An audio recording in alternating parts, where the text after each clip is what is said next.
I'm Ethan, 30 years old and finally living the American dream in my own downtown Boston apartment. It took 5 years of saving every penny from my software engineering job to afford this place. Then came that Sunday dinner at my parents' house, when they casually announced my sister would be moving into my spare bedroom. No discussion. No choice. Just, "Your sister will live in your apartment." What they didn't expect was the stranger who opened my door when they arrived with her packed car. Before I dive into this wild story, let me know where you're watching from in the comments. If you've ever had family members who didn't respect your boundaries, you'll definitely want to subscribe for what happens next. Growing up in suburban Massachusetts shaped me in ways I'm still unpacking in therapy. My parents, Brian and Sandra Mitchell, ran our household like benevolent dictators. They provided everything we needed, but decisions were never up for debate. From which instrument I'd play, saxophone, which I hated, to which college I'd attend, their alma mater, naturally, my parents mapped out my life without consulting the person living it, me. Don't get me wrong, they weren't monsters. They genuinely believed they knew what was best for their children. My father built a successful accounting firm through meticulous planning and risk avoidance. My mother managed the household with similar precision. Together, they created a stable, comfortable life for us. But that stability came at the cost of independence. My sister Caitlin, 4 years younger than me, had a different relationship with our parents. While I rebelled against their control through quiet determination, Caitlin embraced their support. By her mid-20s, she'd cycled through 3 different college majors, never completing any of them. She bounced between apartments, jobs, and relationships, always landing back at our parents' house when things fell apart. It wasn't entirely her fault. Our parents had created this dynamic by swooping in to rescue her at the first sign of trouble.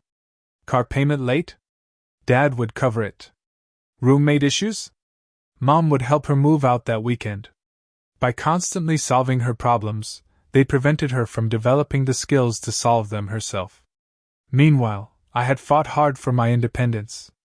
When I announced I wanted to study computer science instead of accounting, my parents threatened to withhold tuition. I responded by securing a scholarship and working 30 hours a week at the campus IT help desk to cover the rest. After graduation, I took a job at a tech startup that paid less than the corporate offers my father had arranged but provided the creative environment I craved. Every step toward autonomy felt like a battle. When I moved into my first apartment with 3 roommates, my mother showed up unannounced every Sunday with groceries and, just happened, to reorganize my kitchen cabinets while she was there. When I dated someone they disapproved of, they found ways to mention old high school acquaintances who were now single doctors or lawyers. My current apartment represented the culmination of years of boundary setting and financial discipline. Located in a converted warehouse with exposed brick walls and tall windows overlooking the harbor, it was the first place that felt truly mine. The 2-bedroom layout gave me both a comfortable living space and a dedicated home office for remote work days and personal coding projects. At $2,800 a month, it stretched my budget, but I'd earned the right to spend my money on what mattered to me. That didn't stop my parents from treating my space as community property. 6 months after I moved in, I returned from a business trip to find they'd used their emergency key to surprise me by replacing my comfortable but admittedly worn couch with a formal leather monstrosity that matched their living room aesthetic. When I objected, they seemed genuinely confused. "We were just trying to help," my mother said, hurt evident in her voice. I couldn't make them understand that their help undermined my agency. My friend Travis had witnessed the boundary violations firsthand. We'd been close since college, bonding over late-night coding sessions and a shared love of obscure indie games. Unlike me, Travis had grown up with parents who respected his independence, making him a valuable sounding board when I struggled to determine whether my frustrations were reasonable. "Dude, what they did with the couch was seriously messed up," he told me over beers after that incident. "My parents would never enter my place without explicit permission, let alone redecorate." Conversations with Travis helped me realize I wasn't being ungrateful or overly sensitive. The issue wasn't about the specific actions my parents took, but the underlying message that my choices and space weren't truly mine. By the time I turned 30, things had improved somewhat. I'd learned to be more direct about my boundaries, and my parents had reluctantly adjusted to my insistence on independence. I changed the locks after the couch incident, and only provided my parents with the new key after a lengthy conversation about when its use would be appropriate. They seemed to be slowly accepting that I was an adult with my own life. My career was also thriving. After 4 years at the startup, I'd moved to a mid-sized tech company developing software for medical devices. The work was challenging and meaningful, and a recent promotion to senior engineer had come with both a substantial raise and increased responsibilities.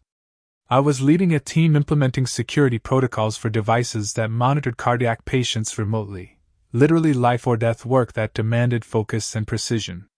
The promotion announcement coincided with Caitlin's latest crisis. She'd lost her job as an administrative assistant at a real estate office, the third position she'd held that year. From the fragments of information my mother shared during our weekly calls, I gathered the dismissal involved repeatedly missing deadlines and calling in sick on Mondays after weekend partying. I felt sympathy for my sister but also frustration at the pattern. At 26, she seemed no closer to self-sufficiency than she'd been at 18. I loved her, but our relationship had grown distant as our lives diverged. Our conversations at family gatherings stayed superficial, either of us acknowledging the elephant in the room. She was still living like a teenager, while I'd been an adult since before I was legally allowed to drink. Little did I know that our parents had a solution in mind for both Caitlin's instability and what they perceived as my excess living space. A solution they wouldn't bother consulting me about before considering it settled. The invitation came via text on Wednesday afternoon. Family dinner Sunday at 5. Dad's grilling steaks. Nothing unusual. My mother organized these gatherings every few weeks, maintaining the fiction that we were still the close-knit family of my childhood. I typically attended out of a mixture of obligation and genuine desire to maintain some connection with my family. Plus, my father did make excellent steaks. That Sunday arrived with perfect early autumn weather, crisp enough for a light jacket but sunny enough to eat on the back deck. I arrived at the familiar Colonial where I'd grown up, a bottle of decent Cabernet in hand. The house looked exactly as it always had, immaculately maintained, with my mother's carefully tended flower beds and my father's meticulously trimmed hedges. The predictability was both comforting and suffocating. "Ethan!"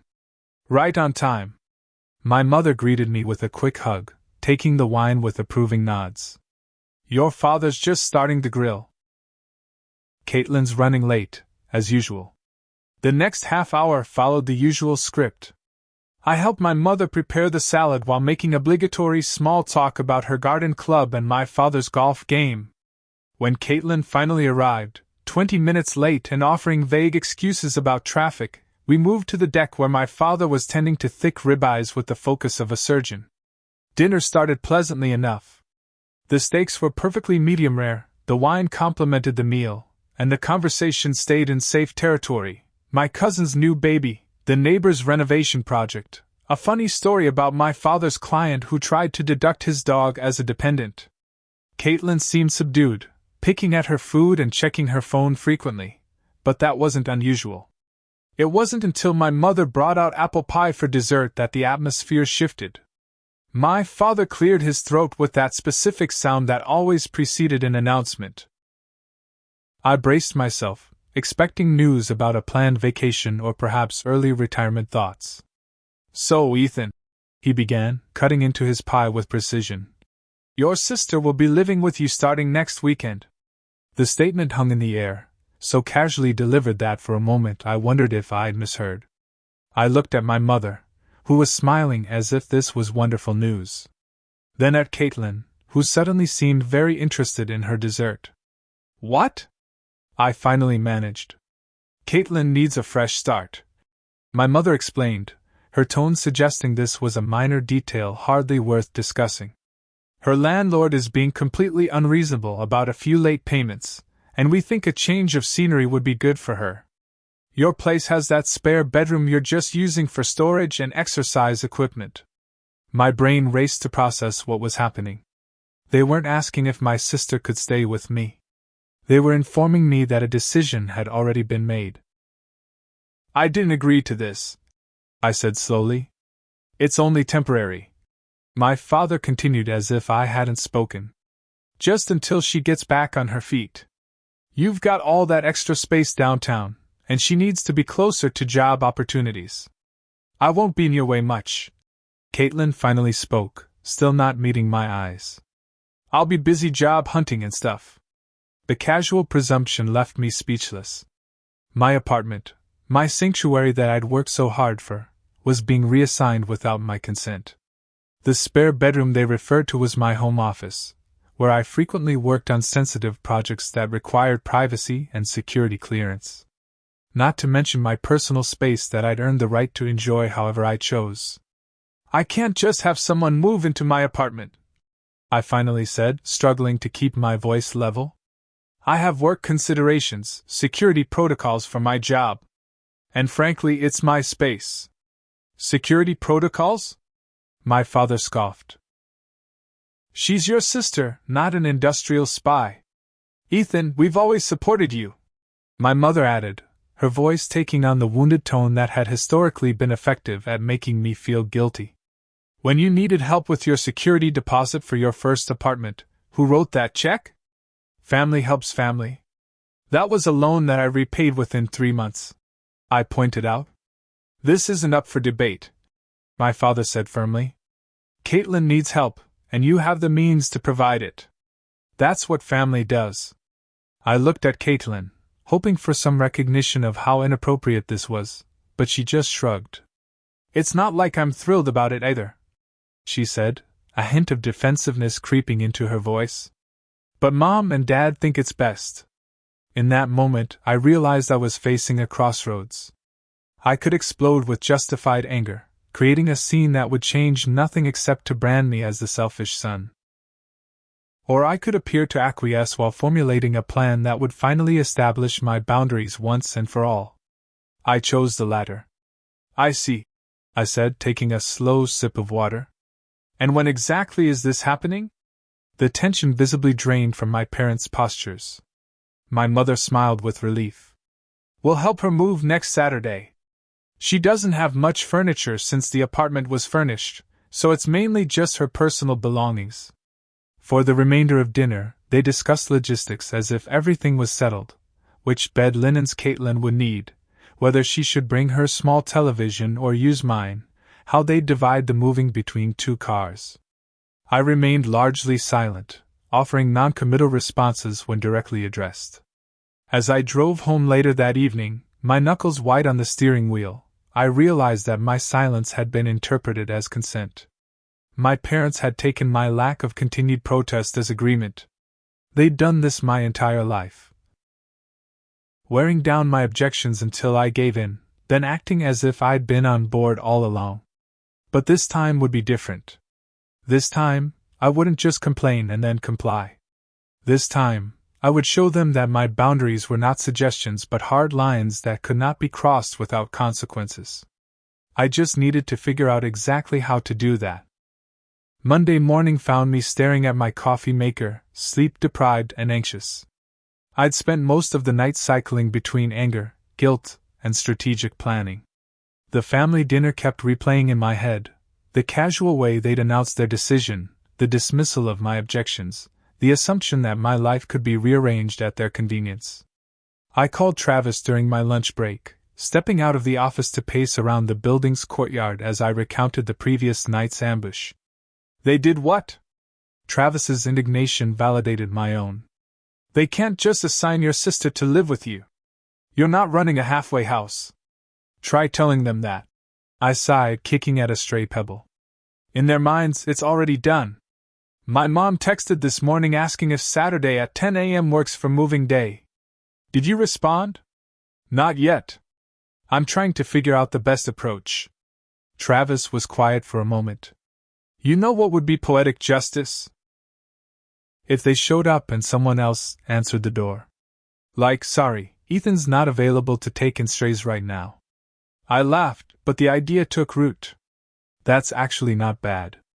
I could have someone else there when they arrive. I'd volunteer, but I'll be in Chicago for that conference. Travis said. What about your neighbor? The paramedic guy. Jason lived across the hall from me. We weren't close friends, but we had a good neighborly relationship, collecting each other's packages, nodding hello in the elevator. He worked odd shifts as a paramedic, so he was often home during the day. Jason might actually do it. I mused. He's got a good sense of humor about this kind of thing. By the time I returned to my desk, the outlines of a plan were forming. I wasn't going to simply tell my parents no. They'd proven repeatedly that they didn't respect my verbal boundaries. Instead, I would show them that their assumptions about my compliance were mistaken. That evening, I knocked on Jason's door with a 6-pack of craft beer as a peace offering. Hey man, what's up? Jason greeted me, dressed in sweatpants and a faded EMS training shirt. I have a strange favor to ask, I said, handing him the beer. And a story you probably won't believe. Over the next half hour, I explained my family's situation and the plan I had in mind. To my relief, Jason not only believed me but seemed entertained by the whole concept. So you want me to answer your door on Saturday morning and act surprised when your family shows up expecting to move your sister in? He clarified, cracking open his second beer. Exactly. Just act like you're house-sitting or something. I'll be watching from the coffee shop across the street, and I'll come over once they've had their moment of realization. Jason grinned. Dude, this is the most interesting thing that's happened in this building since Mrs. Abernathy's parrot escaped and terrorized the mail carrier. I'm in. With Jason on board, I felt the first sense of control I'd had since Sunday's dinner. But my phone continued to buzz with messages from my family, each one ramping up my anxiety. From Mom. Caitlin needs to know if you have enough closet space or if we should bring the portable wardrobe from the attic. From Dad. Planning to bring tools Saturday to mount Caitlin's TV in the bedroom. Which wall gets the best reception? From Caitlin. Do you care if I bring my essential oil diffuser? I know some people are sensitive. I ignored them all, which only led to more messages, increasingly urgent and annoyed. By Wednesday, my mother called, her voice tight with frustration. Ethan, we're trying to organize this move. Why aren't you responding to our texts? I've been swamped at work, I said vaguely. Major project deadline. Well, we need to know about the closet space situation. And your father wants to know if you have a drill or if he should bring his. I didn't agree to any of this, Mom. A beat of silence then. We discussed this on Sunday. No, you informed me of a decision you'd already made. That's not the same as discussion or agreement. She sighed, the sound crackling through the phone. Ethan, don't be difficult. Caitlin needs help, and you have space. It's temporary. And if I say no? Why would you say no to helping your sister? Her voice took on that familiar tone of wounded disappointment.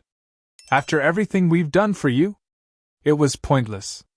In her reality, my consent was a formality, not a requirement. I mumbled something about needing to get back to work and ended the call, more certain than ever that only a dramatic demonstration would get through to them. Still, I wasn't heartless. Despite my frustration with Caitlin's pattern of dependence, she was my sister. I spent Thursday evening researching short-term rental options that might work for her budget, or our parents', more likely. I found several shared housing situations that were affordable and available immediately, conveniently located near public transportation. I bookmarked these as Plan B, ready to present them as alternatives after my point was made. On Friday, I spoke with Rachel, a colleague who had recently gone through family therapy. What you're describing is classic boundary violation, she confirmed during our coffee break. Your parents never developed a healthy separation from their adult children. So I'm not overreacting by refusing to let my sister move in? Absolutely not. You have the right to decide who lives in your home. The fact that they didn't even ask you first shows how little they respect your autonomy. Her validation strengthened my resolve. That evening, I finalized the details with Jason, agreeing on a simple signal. When I saw my family arrive, I would text him to take his position. As I lay in bed that night, I cycled through possible outcomes. Maybe they'd finally understand the concept of boundaries. Maybe they'd be furious and cut contact. Maybe Caitlin would be humiliated and resent me. The uncertainty was almost overwhelming, but beneath the anxiety was a bedrock of determination. Whatever happened tomorrow, I would no longer be the compliant son who sacrificed his own needs to maintain family harmony. For better or worse, tomorrow would transform my family dynamics forever. Saturday morning dawned clear and cool. I woke before my alarm, adrenaline already pumping through my system at the thought of the confrontation ahead. Part of me still couldn't believe I was going through with this plan. The dutiful son I'd been raised to be screamed that I was making a terrible mistake, that family obligations trumped personal boundaries. But the independent adult I'd fought to become held firm.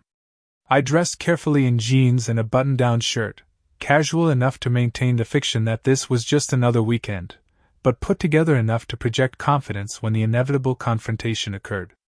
Then I methodically prepared my apartment, but not in the way my family expected. Rather than clearing space in closets or preparing the spare room, I made sure my apartment looked completely unprepared for a new occupant. I left my home office fully set up with dual monitors and sensitive work documents visible on the desk. The closet remained packed with my off-season clothes and storage boxes. The exercise equipment, a rowing machine and set of adjustable dumbbells, stayed positioned in the center of the room. At 9:30 a.m., I texted Jason. Operation Boundary commencing in approximately 30 minutes. You ready? His response came quickly. Ready and waiting. This is going to be epic. I gathered my laptop, phone charger, and a book I wouldn't actually read, then took one last look around my apartment. Everything was set. I locked the door behind me and headed to Ground Brew, the coffee shop across the street with perfect sightlines to my building's entrance. The barista recognized me as a regular. The usual Ethan? Yes, please. And I might be here a while today. Working weekend? She asked sympathetically as she prepared my Americano. Something like that, I replied, choosing a table by the window with an unobstructed view of my building. I'd barely opened my laptop when the first text arrived from my mother. We're loading up the car now. See you in about an hour. I didn't respond, but my heart rate accelerated. This was really happening. I tried to distract myself by answering work emails, but my attention kept drifting to the street outside, watching for my parents' SUV. 45 minutes later, my phone buzzed again. Mom, 20 minutes away. Is parking available in front of your building? I ignored this too, though guilt pricked at me. The rational part of my brain reminded me that I had tried to communicate my boundaries verbally multiple times over the years, and particularly this week. This dramatic demonstration was a last resort, not a first choice. At precisely 10:52 a.m., a familiar navy blue SUV pulled up in front of my building, followed by Caitlin's dented silver Honda Civic. I watched as my father emerged from the driver's seat, scanning the building with a proprietary air. My mother exited the passenger side, already directing Caitlin as she reluctantly got out of her own car. The back of both vehicles was packed with boxes, suitcases, and what appeared to be a disassembled IKEA dresser. I quickly texted Jason. They're here. Operation Boundary begins. Then I watched the scene unfold like a silent movie from my coffee shop vantage point. My father pressed the intercom button for my apartment. After receiving no response, he tried again, holding the button longer this time. I could imagine his impatient sighs, the familiar furrowing of his brow. My phone exploded with notifications. Dad, we're outside your building. Come down and help with the boxes. Mom, Ethan? Are you there? We've been buzzing your apartment. Caitlin, dude, where are you? It's cold out here. Dad, this isn't funny, Ethan. We've been waiting for 10 minutes. The texts were followed by calls, 3 from my father, 2 from my mother, 1 from Caitlin. I let them all go to voicemail, watching as my father paced in front of the building, gesturing angrily. My mother kept looking up at the windows as if she might spot me. Caitlin leaned against her car, clearly uncomfortable with the situation. After about 15 minutes of this, I saw my father's expression change as someone appeared to buzz them into the building. A security-conscious neighbor had probably taken pity on them. I tensed, knowing that the real confrontation was about to begin. I waited 5 more minutes, then sent a text to my father. "I'll be there shortly." I gathered my things slowly, giving my family enough time to reach my door and encounter Jason. Then I crossed the street, entered through the side door using my key fob, and took the stairs instead of the elevator, prolonging the moment before I would face them. As I approached my floor, I could already hear my father's raised voice echoing down the hallway. Steeling myself, I rounded the corner to find exactly the scene I had anticipated: my parents and sister standing in the hallway outside my apartment, confronting a confused-looking Jason in the doorway. It was time to face the music. The scene in the hallway looked like something from a sitcom, but there was nothing funny about the tension radiating from every person involved. My father's face had turned that dangerous shade of red that appeared whenever his authority was challenged. My mother stood slightly behind him, her expression oscillating between confusion and dismay. Caitlin lingered by the stairwell, clearly wishing she could disappear entirely. And poor Jason, playing his role perfectly, stood in my doorway looking appropriately bewildered. "I'm telling you, I'm just watching Ethan's place while he's out," Jason was saying as I approached. "He didn't mention anything about his family coming by." "This is ridiculous," my father snapped. "Where is he? We had this arranged for weeks." That was when I cleared my throat. 4 heads swiveled in my direction. "Ethan!" My mother's relief quickly shifted to confusion. "Where have you been? We've been waiting for almost half an hour." "I was at the coffee shop across the street," I said calmly, though my heart hammered in my chest. "Working." "Working?" My father's voice rose. "You knew we were coming to move Caitlin in today." I looked directly at him. "I never agreed to that arrangement." A heavy silence fell. Jason, sensing the family drama unfolding, gave me a subtle nod. "Thanks for watching my place, man," I said to him. "I can take it from here." "No problem," Jason replied, slipping past my family with an awkward smile. "I'll be home if you need anything." Once he disappeared into his apartment, my father exploded. "What the hell is going on, Ethan? We drove all the way here with Caitlin's things, taking time out of our Saturday, and you're playing games?" "It's not a game," I replied, working to keep my voice steady. "I never said Caitlin could move in with me. In fact, I specifically objected when you announced it at dinner." "But you didn't say no," my mother interjected. "I did say no. You just didn't listen." I took a deep breath. "Let's not do this in the hallway. You can come in, but Caitlin's things stay outside."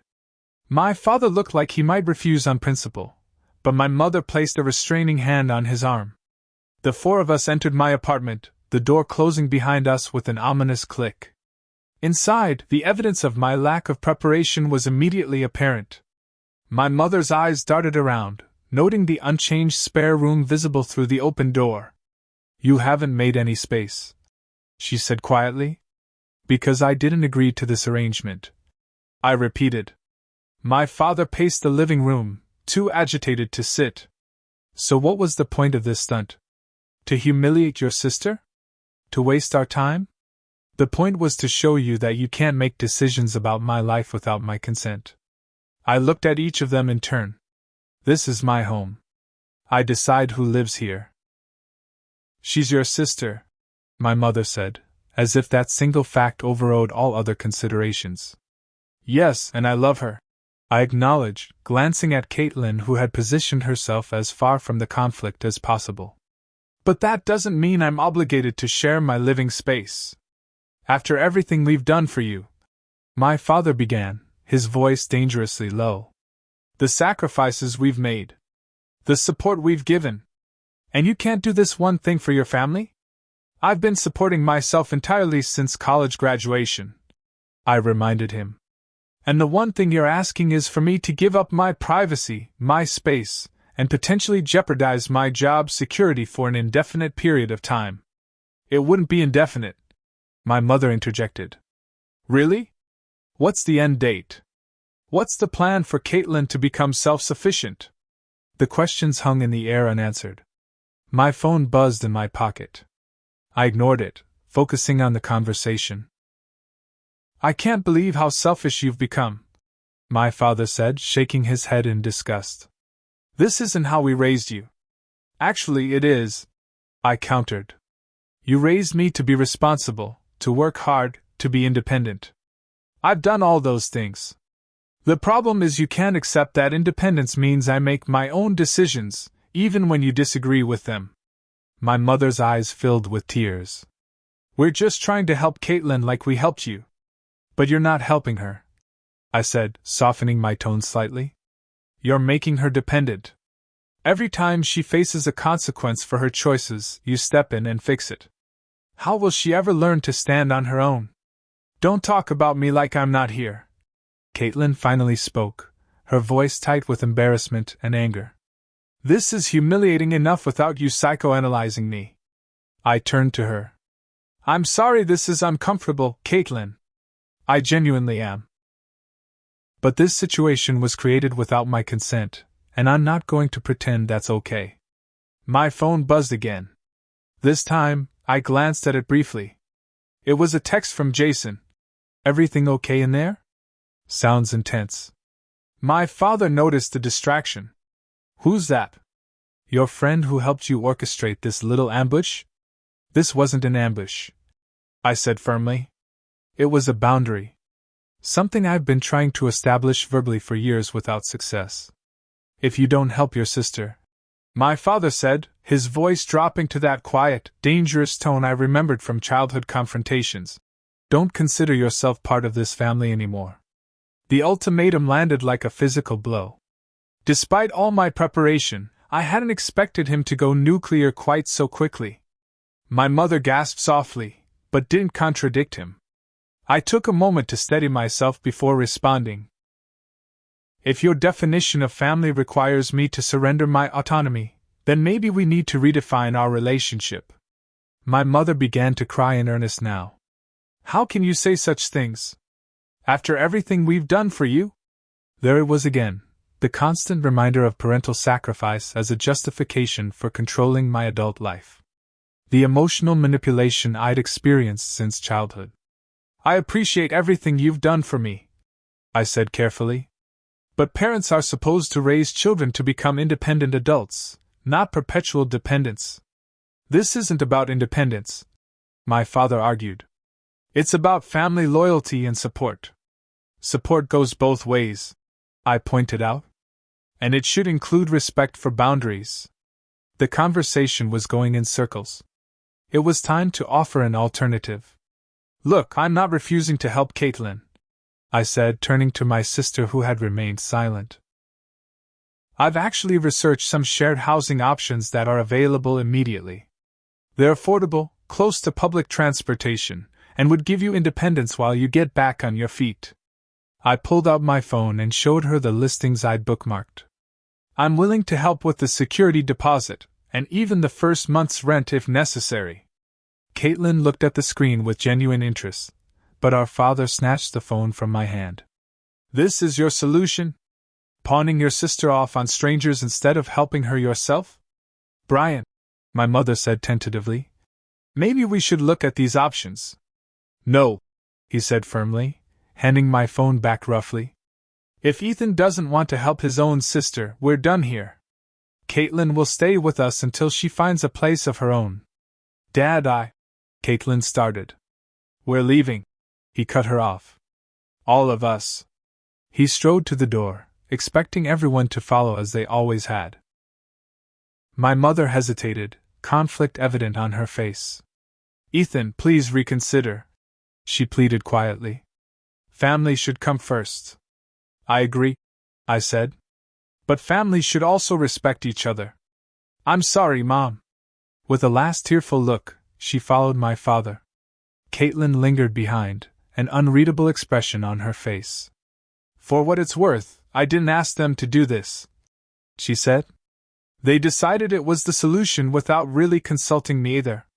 I believe you, I replied. And my offer stands. If you want to look at those housing options, I'm genuinely willing to help. She nodded slightly. Maybe. But right now I need to go deal with that. She gestured toward the door where our parents had exited. I understand. Good luck. After she left, I stood alone in my apartment, the silence deafening after the emotional confrontation. The boundary had been established, but at what cost? My phone buzzed again with a text from Jason. They're gone. You okay? I wasn't sure how to answer that question. I had won the battle for my autonomy, but the war had left casualties I hadn't fully anticipated. The family I knew might never be the same again. The hours after my family left were surreal. I moved through my apartment like a ghost, touching familiar objects as if to confirm they were still mine. The confrontation had gone more or less as I'd expected, yet I felt hollowed out, as if something essential had been extracted along with the tension. Jason knocked on my door around 6 p.m. with a pizza and a six-pack. Figured you might not feel like cooking, he said, setting the food on my kitchen counter. Want to talk about it? We sat at my dining table, and I recounted the details of the confrontation while picking at a slice of pepperoni. Your dad actually said not to consider yourself part of the family? Jason shook his head in disbelief. That's hardcore, man. It's his go-to move when he can't get his way, I explained. He's done it before, though never quite so dramatically. So what happens now? I shrugged, taking a pull from my beer. Honestly, I don't know. This is uncharted territory. Jason stayed until around 9, providing the grounding presence of someone completely unentangled in my family drama. After he left, I checked my phone for the first time in hours. No messages from my parents, but a single text from Caitlin. Made it home. They're still fuming. We'll talk soon, I replied with a simple, thanks for letting me know, and left it at that. Sunday passed in a fog of Netflix and takeout. I considered calling Travis for moral support, but decided I needed time to process on my own first.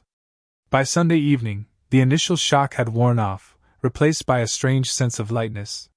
For the first time in my adult life, I had set a boundary with my family and held firm despite the emotional fallout. The cost had been high, but underneath the sadness was a thread of pride. Monday morning brought the reality of returning to work. I struggled to focus on coding protocols for cardiac monitors when my personal life felt like it had imploded. During a team meeting, my project manager asked if everything was all right. Just some family stuff, I explained vaguely. I'll be back on track tomorrow. By Tuesday, still no word from my parents. I was beginning to wonder if my father's ultimatum had been more permanent than his previous threats. The silence was both painful and oddly peaceful, like the quiet after a thunderstorm. That evening, I received an unexpected call from my Aunt Carol, my mother's sister. Ethan? It's your Aunt Carol. Do you have a minute to talk? Of course, I said, surprised. We weren't particularly close, though I'd always liked her independent spirit and the way she stood up to my father at family gatherings. I heard about what happened with Caitlin, she began. Your mother called me yesterday, quite upset. I braced myself for another lecture about family obligation. I'm sorry she's upset, but... No, Aunt Carol interrupted. I'm not calling to chastise you. Quite the opposite, actually. I think it's about time someone in this family established some healthy boundaries. The support was so unexpected that I found myself momentarily speechless. Your parents mean well, she continued, but they've always had trouble letting you kids make your own decisions, and your own mistakes. It's not a coincidence that Caitlin is still struggling with basic adult responsibilities at 26. That's exactly what I was trying to explain to them, I said, relief flooding through me at being understood. I know. And it was brave of you to stand your ground. Not easy, but necessary. We talked for nearly an hour. Aunt Carol shared stories of her own boundary struggles with my mother when they were younger, providing context I'd never had before. By the time we hung up, I felt reconnected to my family lineage in a new way, through the line of those who had fought for independence rather than those who demanded compliance. Thursday evening, 3 days after the confrontation, a text appeared from Caitlin. "Can we meet? Just us. Coffee or something?" We arranged to meet Saturday morning at a cafe halfway between my apartment and our parents' house. I arrived early, claiming a quiet corner table and ordering a cappuccino to calm my nerves. When Caitlin walked in, I was struck by how tired she looked, with dark circles under her eyes and her usually carefully styled hair pulled back in a hasty ponytail. "Thanks for meeting me," she said, sliding into the chair across from me. "Of course. How are you holding up?" She sighed, wrapping her hands around the mug of hot chocolate she'd ordered. "It's been intense. Mom keeps crying randomly. Dad alternates between ranting about your ingratitude and giving me the silent treatment, like I'm somehow responsible for what happened. I'm sorry you're caught in the middle of this," I said sincerely. "That wasn't my intention." "I know." She took a sip of her drink, leaving a smudge of whipped cream on her upper lip that she quickly wiped away. "The thing is, I actually get why you did it. I wouldn't want someone deciding I had to share my space either." The admission surprised me. "Really?" "Yeah. And honestly? The whole plan was Mom and Dad's idea, not mine. They presented it to me as a done deal, just like they did to you. You'll move in with Ethan while you get back on your feet." When I expressed concerns, they brushed them aside. "That sounds familiar," I said with a wry smile. "I know we're not as close as we used to be," Caitlin continued, "but I wouldn't have agreed to move in without your okay. I was planning to talk to you privately after dinner, but then everything happened so fast." "I appreciate you telling me that," I said. "It means a lot." She fidgeted with her napkin. "The thing is, I do need help. I've made some bad decisions, and I'm in a tough spot. But I'm starting to realize that maybe the help I need isn't what Mom and Dad have been providing." "What do you mean?" "They've been rescuing me so long that I never developed the skills to rescue myself. Every time I face a consequence, they swoop in before I can figure out how to handle it. It's like they're so afraid of me failing that they never let me learn from my mistakes." It was the most self-aware I'd heard my sister sound in years. That's exactly what I was trying to say on Saturday. I know. And it made me mad at first, but I've been thinking about it a lot since then. She took a deep breath. "Do you still have those housing options you mentioned?" I pulled out my phone and showed her the listings I'd saved. We spent the next hour going through them, discussing pros and cons of each location, calculating budget requirements, and making a list of questions to ask potential roommates. "I think this one might be the best fit," she said, pointing to a 3-bedroom apartment shared by 2 young women, both graduate students who worked part-time. "It's close to the design school where I've been thinking about taking classes." "Design school?" This was news to me. "I didn't know you were interested in that." "Yeah, graphic design. I've been playing around with some software, teaching myself the basics. I'm actually pretty good at it." She pulled out her phone and showed me some impressive logos and illustrations she'd created. "Caitlin, these are really good," I said, genuinely impressed. "Why haven't you pursued this before?" She shrugged. "Dad always said creative careers weren't stable enough. He wanted me to focus on business administration or something practical." Another example of our parents' well-intentioned but controlling influence. "Well, I think you have real talent." Her face lit up with a compliment. "Thanks. That means a lot." By the end of our meeting, we had a concrete plan. I would help her with the security deposit and first month's rent for the shared apartment. She would contact the current roommates that day and schedule a viewing. And she would research design certification programs she could complete while working part-time. "About Mom and Dad," she said as we prepared to leave. "They're still really upset. Dad says he meant what he said about you not being part of the family anymore." I nodded, the pain of that statement still fresh. I figured. But I hope in time they'll come around. Me too. And for what it's worth, regardless of what Dad says, you're still my brother. That simple affirmation meant more than she could know. We hugged goodbye, the first genuine embrace we'd shared in years. Over the next 2 weeks, things progressed rapidly with Caitlin's plans. She visited the apartment, hit it off with the roommates, and signed a 6-month lease. I transferred the agreed-upon amount for her deposit and first month's rent, making it clear this was help, not a rescue. She would be responsible for all future payments. Meanwhile, silence from my parents continued. I sent a brief, civil text to my mother after meeting with Caitlin, informing her that we had worked out an alternative living arrangement. Her only response was, "Okay." Travis returned from his conference and provided much-needed friendship during this period of family estrangement. "Give them time," he advised over beers at our favorite pub. "They've never had to face the reality that they can't control you. It's going to take a while for them to adjust." "What if they don't?" I asked, voicing my deepest fear. "What if this is it?" "Then you build a family of choice," he said simply. "Friends who respect your boundaries and love you for who you are, not what you can do for them." It was solid advice, but the prospect of permanent estrangement from my parents still left an ache in my chest.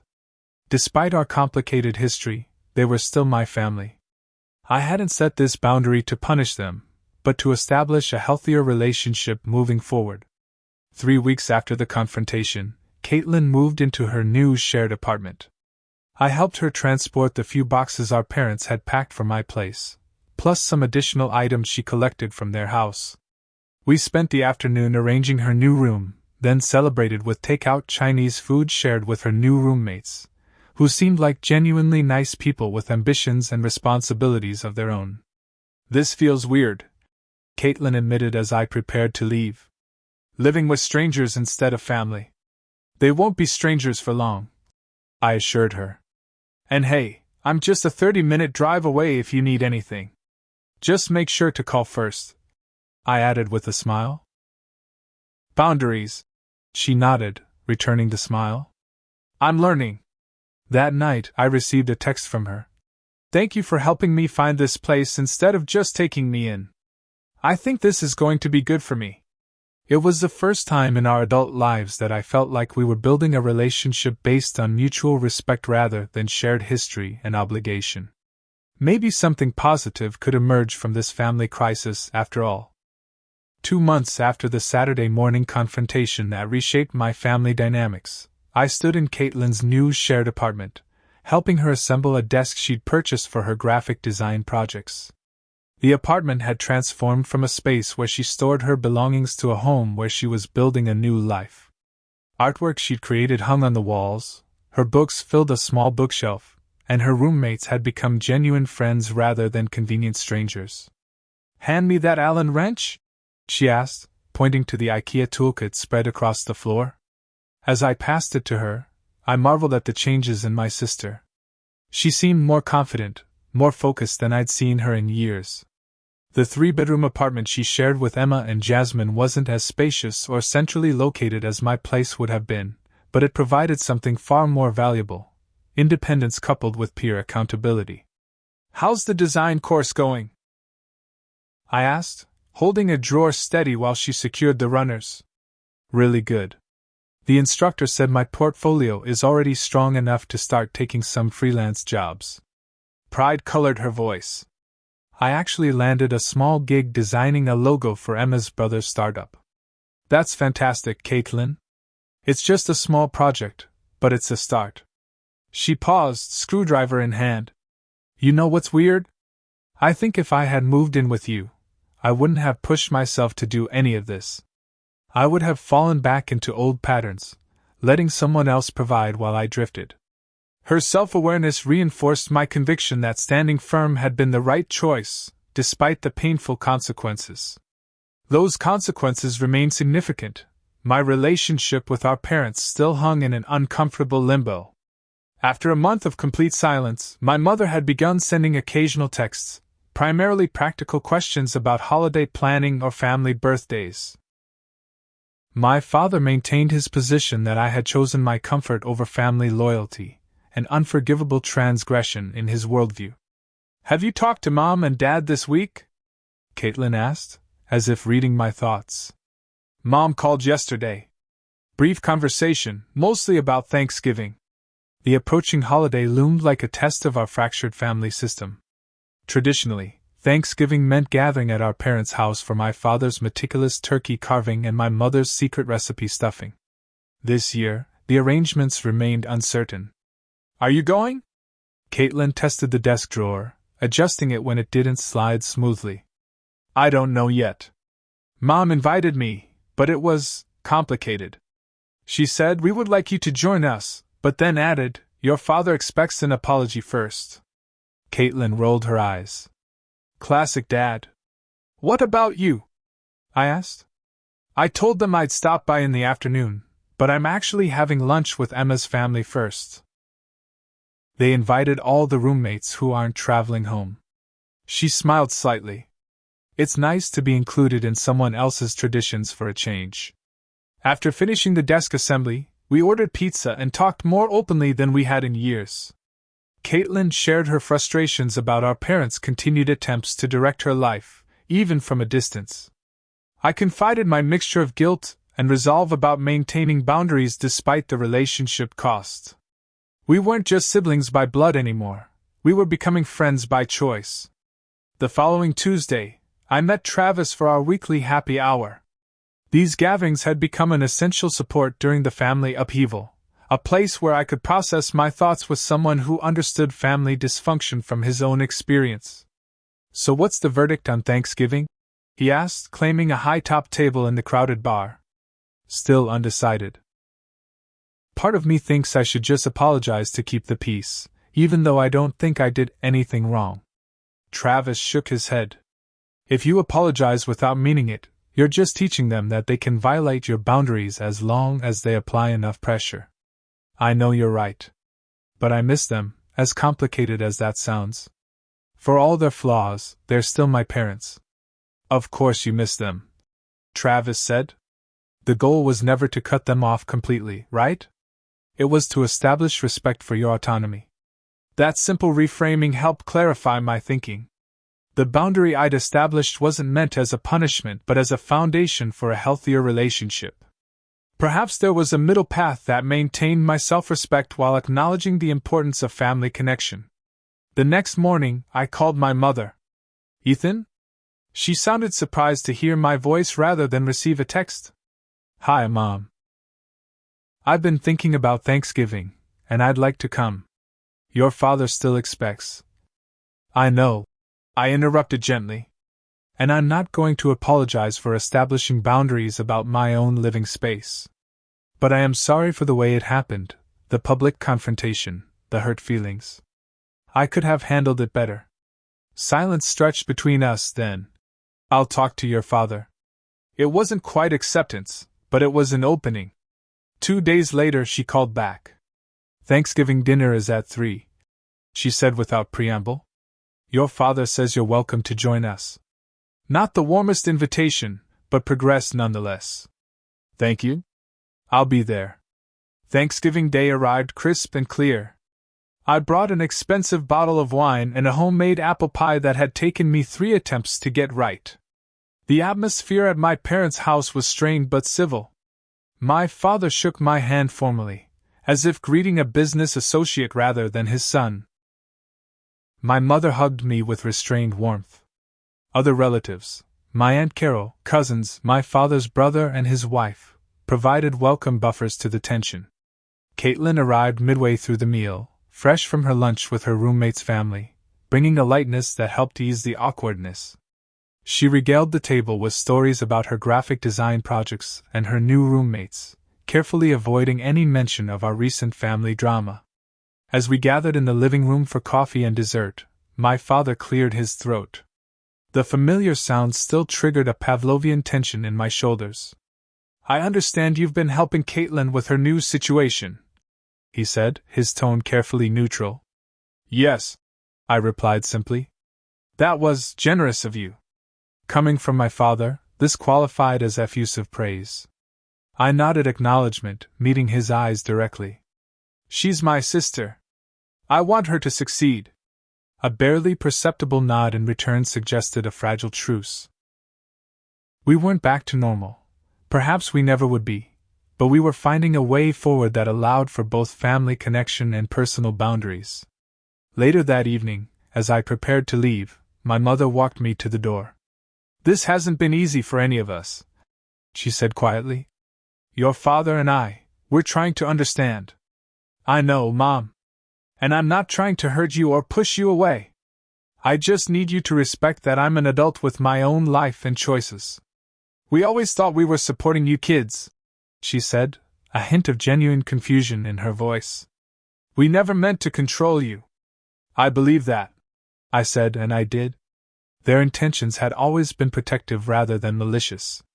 But impact matters more than intent. When you make decisions about my life without consulting me, it feels controlling, regardless of what you mean by it. She nodded slowly. I'm trying to see it from your perspective. It wasn't a full acknowledgement, but it was a start. I hugged her goodbye, feeling a cautious hope that our relationship might eventually evolve into something healthier than before. In the months that followed, small changes accumulated. My parents began asking rather than telling when they wanted to visit my apartment. Caitlin continued building her independence, securing enough freelance design work to reduce her retail hours and eventually enroll in a formal certification program. Our family gatherings remained somewhat awkward, but the tension gradually eased as new patterns of interaction emerged. The most profound changes, however, were internal. Standing firm in that boundary confrontation had strengthened my sense of self in ways that extended beyond family relationships. At work, I found myself more confident in expressing my professional opinions. In friendships, I became more authentic, less concerned with maintaining harmony at the cost of honesty. I also developed a deeper appreciation for my chosen family. Travis, Jason, colleagues who had become friends, even Caitlin in her new role as an equal rather than a dependent. These relationships, built on mutual respect rather than obligation, provided a different kind of security than family ties had offered. 1 year after the confrontation, Caitlin invited me to a small gathering celebrating her completion of the graphic design certification program. She had transformed her corner of the shared apartment into a mini studio, with a professional-grade monitor atop the desk we had assembled together, and a growing portfolio of client work displayed on the walls. I don't think I would have done any of this if things had gone according to Mom and Dad's plan, she confided as we watched her roommates and friends mingle in the living room. I needed to prove, to myself more than anyone, that I could stand on my own. You've done more than stand, I told her. You've flourished. She smiled, a genuine expression of pride and confidence that had once been rare on her face. So have you, in a different way. You're stronger now. More yourself? That night, reflecting on her words, I realized the truth in them. The painful boundary setting had ultimately benefited everyone involved. Caitlin had found independence and purpose. I had discovered the power of authentic self-respect. Even our parents, though they might never fully admit it, had been forced to reckon with the reality of their adult children's autonomy. The experience had taught me that real support isn't about providing what you think someone needs, but respecting their right to determine that for themselves. That love without boundaries isn't love at all, but a form of control dressed in benevolent clothing. That sometimes the most caring action is allowing someone to face the consequences of their choices, however painful that might be to witness. These weren't easy lessons. They had come at the cost of family harmony, emotional comfort, and simple certainty about my place in the world. But as I watched my sister confidently engage with her guests, saw the genuine pride in her accomplishments, I knew the cost had been worth it. The hard-won boundaries had created space for something new and better to grow, authentic relationships based on mutual respect rather than obligation and control. In the end, saying no to my family's demands hadn't been an act of rejection but one of love, for them, for my sister, and perhaps most importantly for myself. Have you ever had to set a difficult boundary with family? How did it change your relationship? Let me know in the comments below. If this story resonated with you, please like and subscribe for more real-life experiences about family dynamics and personal growth. Remember that standing up for yourself doesn't mean you don't care. Sometimes it's the most loving thing you can do. Thank you for listening to my story, and I hope it helps you navigate your own family boundaries with courage and compassion.